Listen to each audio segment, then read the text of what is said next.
Hello दोस्तों, स्वागत है आप सबका हमारे यूट्यूब चैनल इनके मैथ्स पे। आज की इस वीडियो में दोस्तों हम पार्टनरशिप के क्वेश्चन सॉल्व करने वाले हैं। ये वो क्वेश्चन हैं जो CHSL प्री एग्जामिनेशन 2022 में पूछे गए हैं टीयर 1 में। और जो एग्जाम डेट्स हैं आप देख सकते हैं, लेटेस्ट पेपर है SSC का 9 to 21 मार्च 2023। ठीक है, टोटल 36 शिफ्ट में पेपर आयोजित किया गया था, जिसमें से पार्टनरशिप की बात करें तो लगभग 9 to 10 क्वेश्चन पार्टनरशिप के मिलेंगे आपको। तो सो दैट ये जो वीडियो है वो काफ़ी छोटी होने वाली है। मुझे लगता है कि 15 मिनट की या फिर 20 मिनट की, अगर बहुत ज़्यादा टाइम कंज्यूम किया तो। ठीक है, तो स्टार्ट करते हैं बिना किसी देरी के। इससे पहले मैं आपको बता दूं कि परसेंटेज, फिर रेशियो और एवरेज, ठीक है, SI और CI, ये वो चैप्टर हैं जिनका मैंने चैप्टर वाइज वीडियो बना रखा है CHSL प्री एग्जामिनेशन के लिए। ठीक है, अगर आपने नहीं देखा है तो जरूर से देख लें। सारे PYQ यानी कि प्रीवियस ईयर क्वेश्चन आपको बिल्कुल चैप्टर वाइज मिल जाएंगे। ठीक है, तो आई होप कि आप चैनल पे जाओगे, हमारे यूट्यूब चैनल इनके मैथ्स पे, और प्लेलिस्ट चेक करोगे, प्लेलिस्ट में आपको मिल जाएगी पूरी वीडियो। ठीक है, स्टार्ट करते हैं पहले क्वेश्चन से। उससे पहले मैं आपको बता दूं कि अगर आपको इसकी PDF चाहिए तो PDF के लिए हमारा Telegram group NK maths Sandhu Kumar join करना पड़ेगा। And for any doubt you can follow me on Instagram and my Instagram ID is NK maths. Okay, तो अगर आप इंस्टाग्राम पे हैं तो जरूर से फॉलो कर लीजिए, अदरवाइज आप एटलीस्ट टेलीग्राम ग्रुप को ज्वाइन कर लें, जहां आपको आने वाली वीडियो की जानकारी तो मिलती ही है, साथ ही साथ आप डाउट भी शेयर कर सकते हैं, PDF भी वहां पर आप प्राप्त कर सकते हैं। चलिए पहले क्वेश्चन से अब स्टार्ट करते हैं। अच्छा, क्वेश्चन पे आने से पहले मैं आपको थोड़ा सा इसमें बता दूं कि जो पार्टनरशिप के क्वेश्चन होते हैं उसको हम कैसे सॉल्व करते हैं, यानी कि थोड़ी सी हम थ्योरी की बात करते हैं। ठीक है, देखो जो पार्टनरशिप है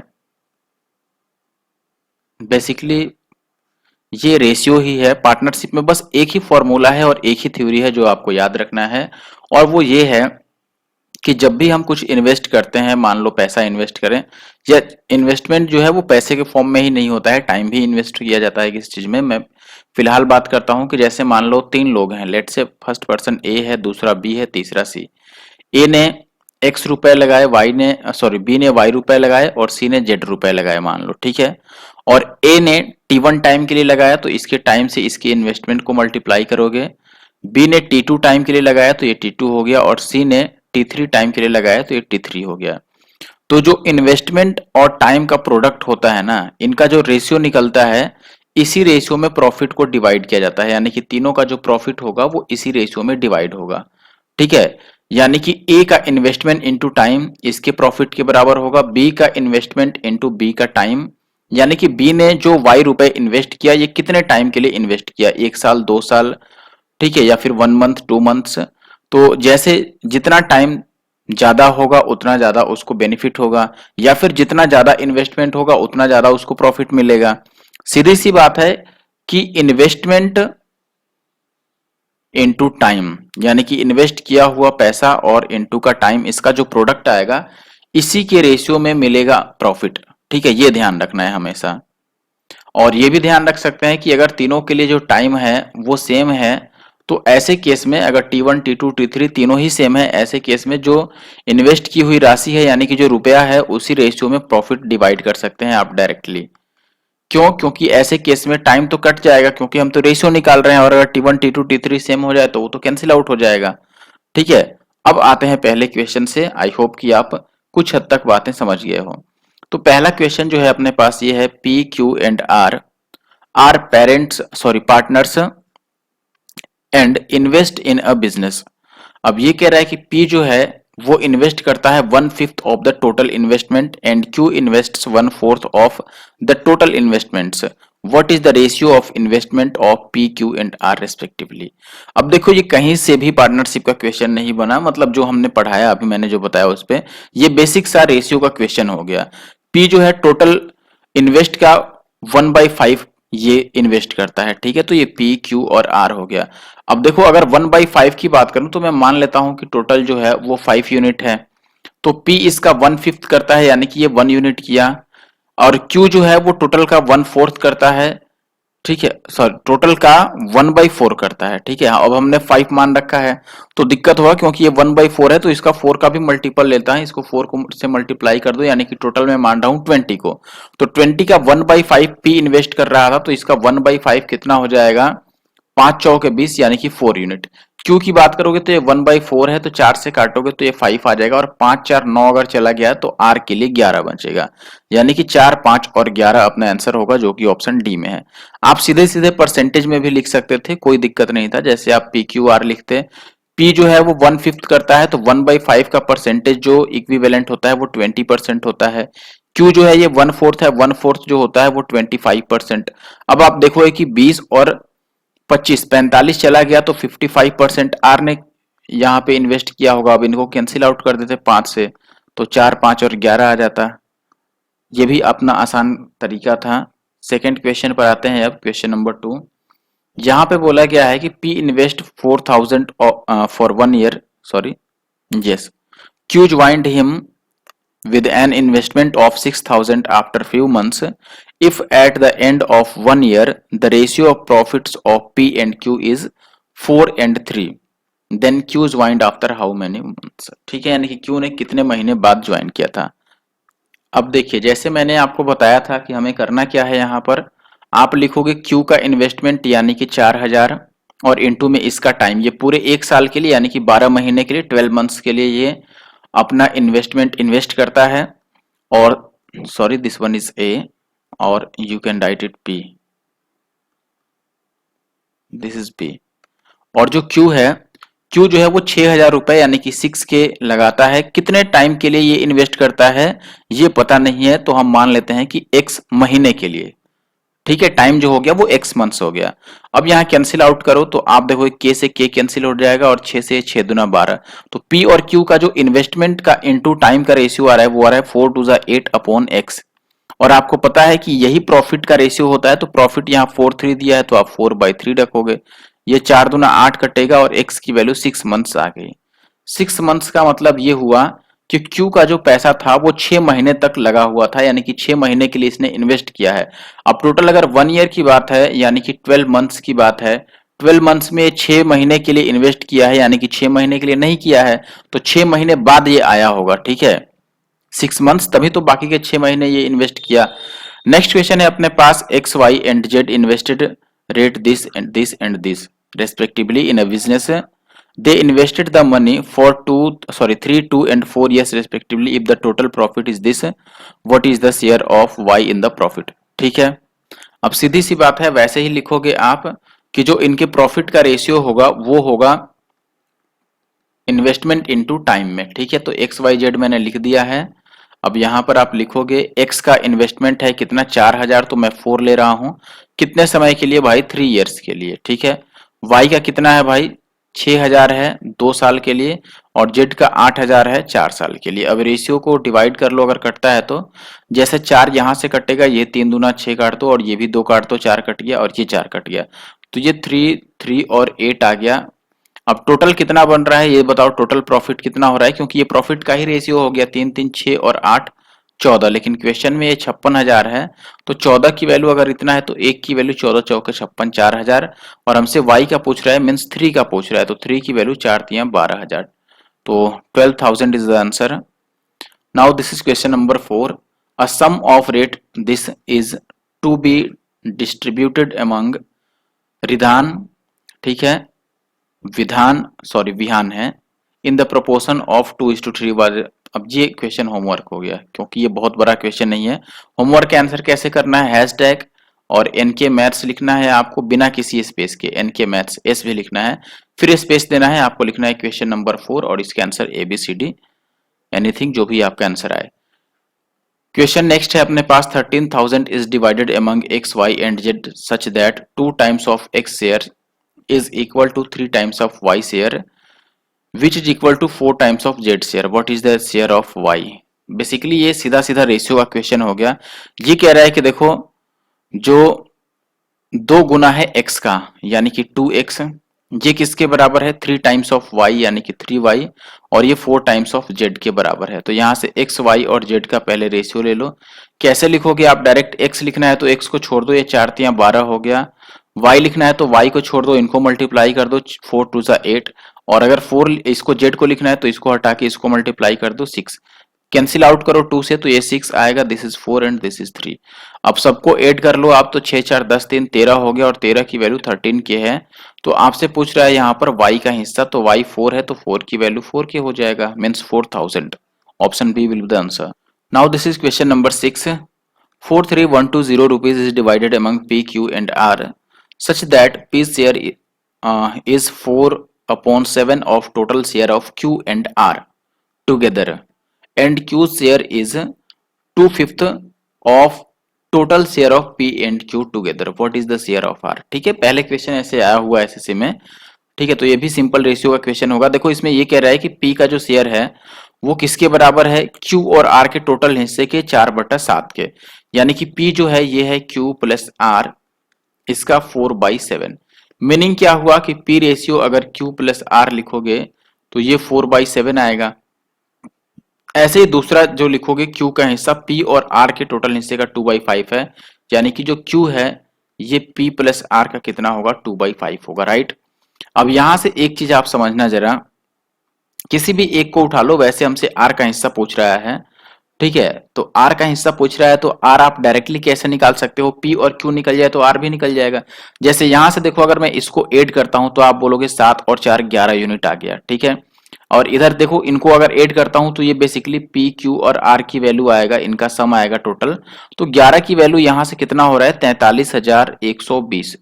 यहां से 1 यूनिट की वैल्यू अगर आप निकालोगे तो 11 तिया 33, 10 और 1 11 नवे 99 और 1 11 दूनी 22, इतना आ गया।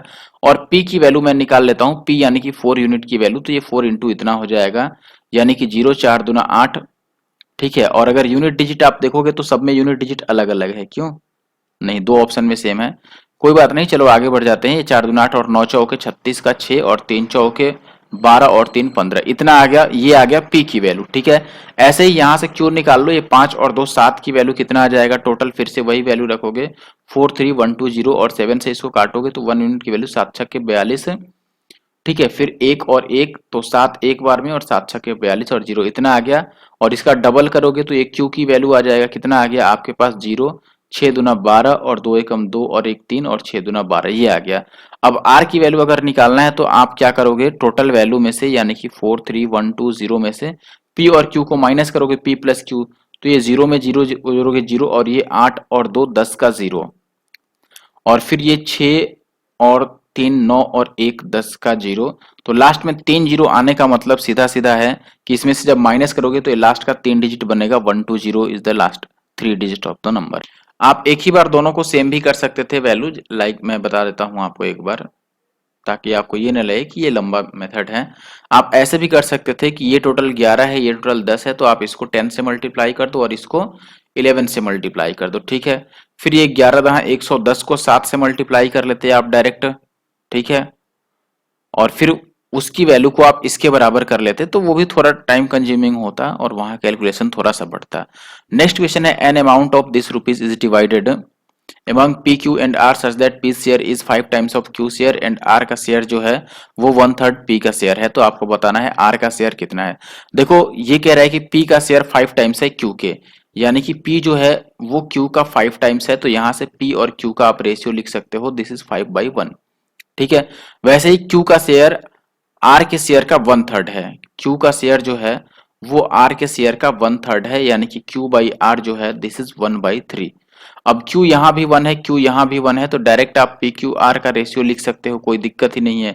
P 5 हो गया, Q 1 हो गया और R 3 हो गया, और टोटल जो सम हो गया वो 5 3 8 और एक 9 यूनिट हो गया, लेकिन क्वेश्चन में 12029 है और आपसे R पूछा है, R मीन्स 3 की वैल्यू पूछा है। तो 9 से इसको देखो, 3 से इसको डिवाइड करने पर ये 9 3 बन जाएगा, तो इधर भी 3 से डिवाइड कर दो, 3 चौके 12 0। यार ये तो अच्छा, यहाँ पर थोड़ा सा हमने गलत कर दिया, 1 मिनट बैक आने दीजिए, दूसरा इक्वेशन हमने रॉन्ग कर दिया। कैसे, मैं बता देता हूं। यहां पर ये कह रहा है कि R का जो शेयर है वो 1/3 है P का, ठीक है, R का शेयर 1/3 है पी का, तो यहाँ पर ये पी हो गया और यहाँ पे ये आर हो गया, आर का शेयर पी का 1/3 है, तो इसको गलत मान लो और ये आर बाई पी जो आएगा ये आ जाएगा अपने पास 1/3।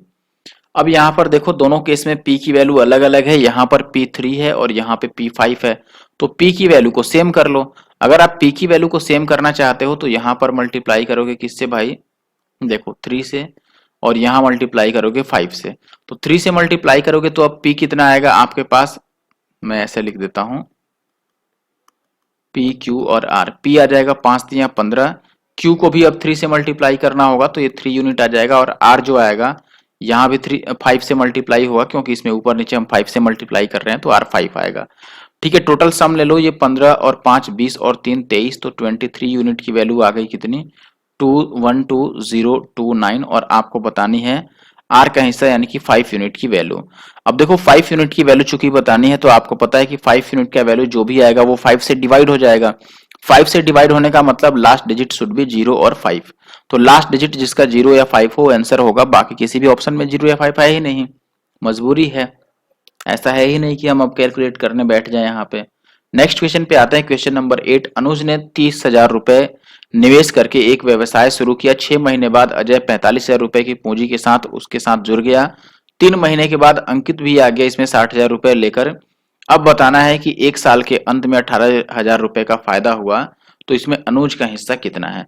वैसे ही सेट करो, ये अनुज हुआ, दूसरा जो पर्सन आता है वो अजय है, और लास्ट है अंकित, दैट मीन्स ए के। ठीक है, अब पहला 30,000 रुपए लगाया है, अगला देखिए अनुज 30,000 रुपए लगाया, अजय जो है वो 45,000 रुपए लगाया, और जो अंकित है वो 60,000 रुपए लगाया। मैं 3 जीरो को हटा के चल रहा हूं क्योंकि रेशियो है तो वो कैंसिल आउट होगा। अब आपको पता है कि अनुज जो है वो शुरू से ही है, यानी कि ये पूरे 12 महीने के लिए पैसे लगाया है। अजय जो है वो 6 महीने बाद आया है, यानी कि बाकी के 6 महीने तक इसके पैसे लगे। अंकित जो है वो 3 महीने बाद आया है, ठीक है, जुड़ गया 3 महीने के बाद। At the end of the, यहाँ पे क्या कह रहा है, Ankit joined him with capital of this after another 3 months. यहाँ पे ध्यान से देखना, एक चीज लिखा रहता है 3 महीने बाद और एक होता है और 3 महीने बाद। जैसे ये इंग्लिश में क्लियर लिखा हुआ है कि पहले 6 महीने बाद अजय आया और उसके और 3 महीने बाद अंकित आया। हिंदी में ऐसा नहीं लिखा हुआ है, हिंदी में ये लिखा है कि अजय 6 महीने बाद आया फिर 3 महीने के बाद, ठीक है। अब उसके बाद लिखता कि उसके अगले 3 महीने के बाद, ऐसा तो ज्यादा बेटर रहता। तो 3 महीने यानी कि टोटल 6 और 3 9 महीने बाद अंकित आया है, तो इसके लिए 12 महीने में से 9 महीने तो पहले ही पास हो चुके हैं, तो इसके लिए 3 महीने बचे बस। ठीक है, इसको कैंसिल आउट करो आप। तो अगर पहले कैंसिल आउट करते हो तो ये 6 से काट दें, ये 6 कट गया और ये 6 से 10 बार में कट जाएगा, और ये 6 25 30। अब 5 काट दो, ये 5 कट गया और ये 5 निम 45 और ये 5 दूना 10।